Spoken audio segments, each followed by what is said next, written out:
What's going on, everybody, and welcome to this video where we're going to be talking about 4 dividend growth ETFs that I believe are the 4 best dividend growth ETFs if you are an investor who's aiming for dividend growth, getting your yield on cost, and getting your dividends increased on an annual basis. These 4 dividend ETFs are Dgrw, LEAD, Dgro, and Ihdg. We'll go over what these ETFs are, how they compare to the S&P 500, what the dividend rates look like, what these ETFs fund, their top holdings, all that good stuff. So before I go any further within this video, all I ask if you enjoy it, you make sure to give this video a thumbs up and you subscribe.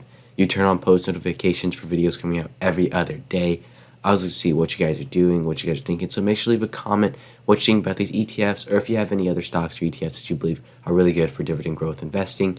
But enough of that talk, let's get into this video. So what we're looking at right now is my dividend stock portfolio. We can see the expense ratio on this thing is 0.06% with a dividend yield of 3.427%. Now, I don't know what M1 Finance is doing, but they won't give me my real returns. These real returns, 1 year, I want to say it's like 35, 37%. 3 years, like 63%. In 5 years, you can't really tell because some of these ETFs are brand new and just got implemented in 2020, so they're not even 2 years old. But let's get into this video and these real ETFs that you came here for. So the first one is ticker DGRW, Wisdom Tree US Dividend Growth ETF. Over the past year, it is up 22.23%, and over the past 5 years, it's up 94.71%. They have a dividend yield of 1.75% and an expense ratio of 0.28%. They pay $1.12 every single year in dividends, and they pay these dividends on a monthly basis. If we look on their actual dividends, they have some really good dividend grades. You can see their dividend yield is an A minus. Dividend growth rate is a B and a B plus on the 3 and 5 year compound annual growth rate on their dividends. You can see that they have a 5-year growth rate of 9.22% on their dividends. So what that means is every 1 year over the past 5 years, you are getting about a 9.22% increase on your dividends, which is incredible stuff. If you want to buy this ETF, they usually have their ex dividends towards the end of the month. So if you want to buy it now, this is being recorded on November 19th of 2021. So as of the making of this video, if you want to buy it, you should be able to get that November dividend payment. Look under some more things. Here is how DGRW compares to the S&P 500. So it is trailing over the past year, and over the past 3 years, it is trailing as well, and over the past 5 years, it is trailing as well. That is one thing I will say. Whenever you are coming into dividend investing and dividend growth investing, it is going to be very, very difficult to find ETFs that wholly will outperform the market, especially dividend ETFs. That is the main con that it comes to when it comes to dividend stock investing in just strictly dividend ETFs rather than individual stocks. I believe if you want to beat the market and have an alpha on top of the market, what you're going to need is to slightly kind of diversify and build your own ETF by picking individual stocks rather than picking dividend ETFs. Now, I'm not hating on dividend ETFs. I personally own dividend ETFs. They're a great way to just have a passive part of your portfolio. But when it comes to that, you will most likely have some small gaps in between the market. And the next ETF we will be looking at actually stays with the market. Sometimes it beats it, sometimes it trails past. But let's talk about what DGRW kind of does. So what they do is they invest in large and mid-cap dividend-paying U.S. common stocks with growth characteristics. They mix forward-looking earnings estimates with historical return on assets and return on equity growth in their selection process. The stocks are projected to pay more dividends are weighted more heavily. So what that means is that if it's projected to pay more dividends on a higher dividend yield, then this stock, they're going to put more into their portfolio so that you get paid more dividends. And this ETF is rebalanced and reconstituted on an annual basis. What we can see right here is that the top holdings within this portfolio are Microsoft, Apple, Johnson & Johnson, Pfizer, Verizon, and you can read the rest. Ihdg Group with a nice dividend yield like 7.58%. But enough of that talk. Let's get into the second ETF on this list, which is LEAD, ticker LEAD, Realty Shares ETF Trust, Devcon Leaders Dividend ETF. Now they have a lower dividend yield of 0.78%. That is the main con within this ETF. They have an expense ratio of 0.43%, and they pay their dividends on a quarterly basis. Over the past year, they're up 20.32%. Dividend, the only bad grade right here is the dividend yield because it's below 1% and it is quite low, but it is being increased by 23% year over year for the past 5 years, which is incredible stuff, and a dividend growth record of 1 year. most of these dividend growth records are going to be about 1 year. If they are longer, that's actually a very good sign. The reason that they are so low is because of the COVID crash, and a lot of ETFs and companies kind of just cut or trim their dividend completely. But let's see how they compare to the S&P 500. So the past year, they're trailing by just below 5%. And over the past 3 years, they're beating the S&P 500 by 4%.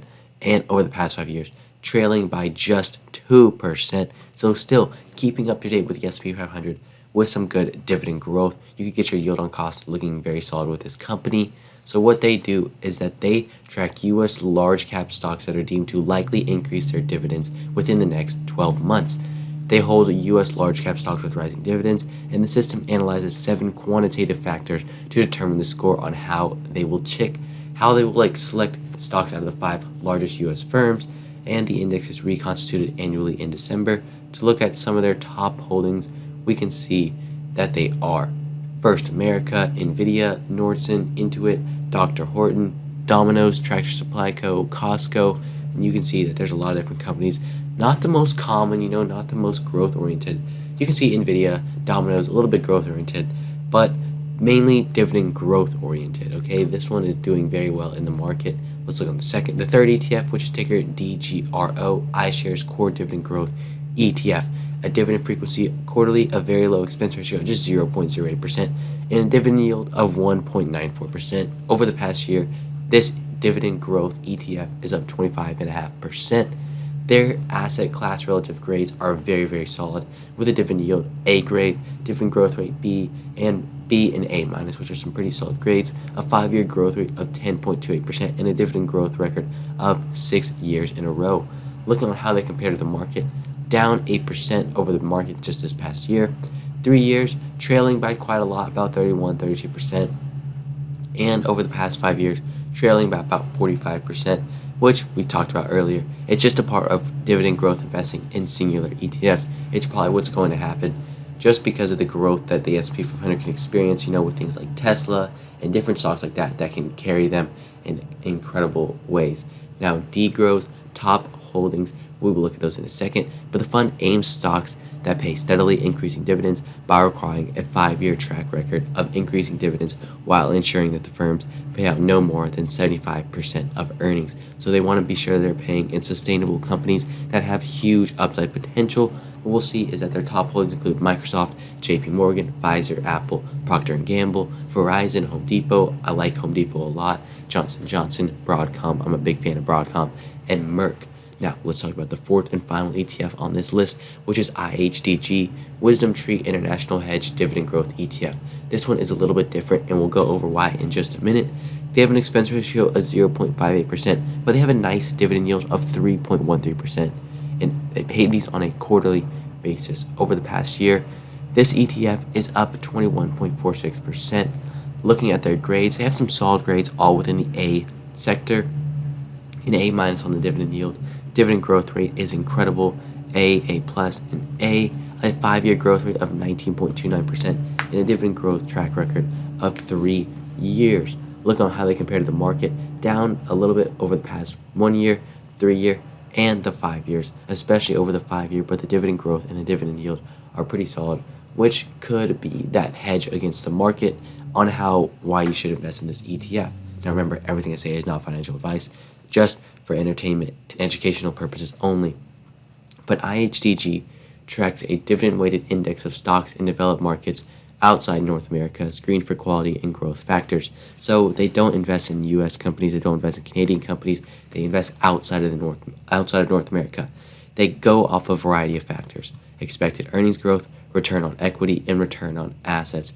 These securities are then weighted according to dividends paid over the preceding year, and they rebalance this index on an annual basis. Some of their top holdings include these different companies, most of them not the most common, like Tokyo Electronics, different companies like that, Rio Tinto, BHP Group, PLC, so a lot of different holdings.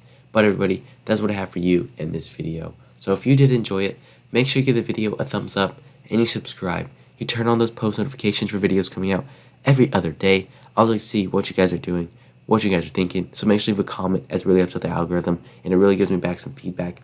Let me know if you have any of the ETFs Thank you for making it all the way to the end of this video, and I will see you at the next one.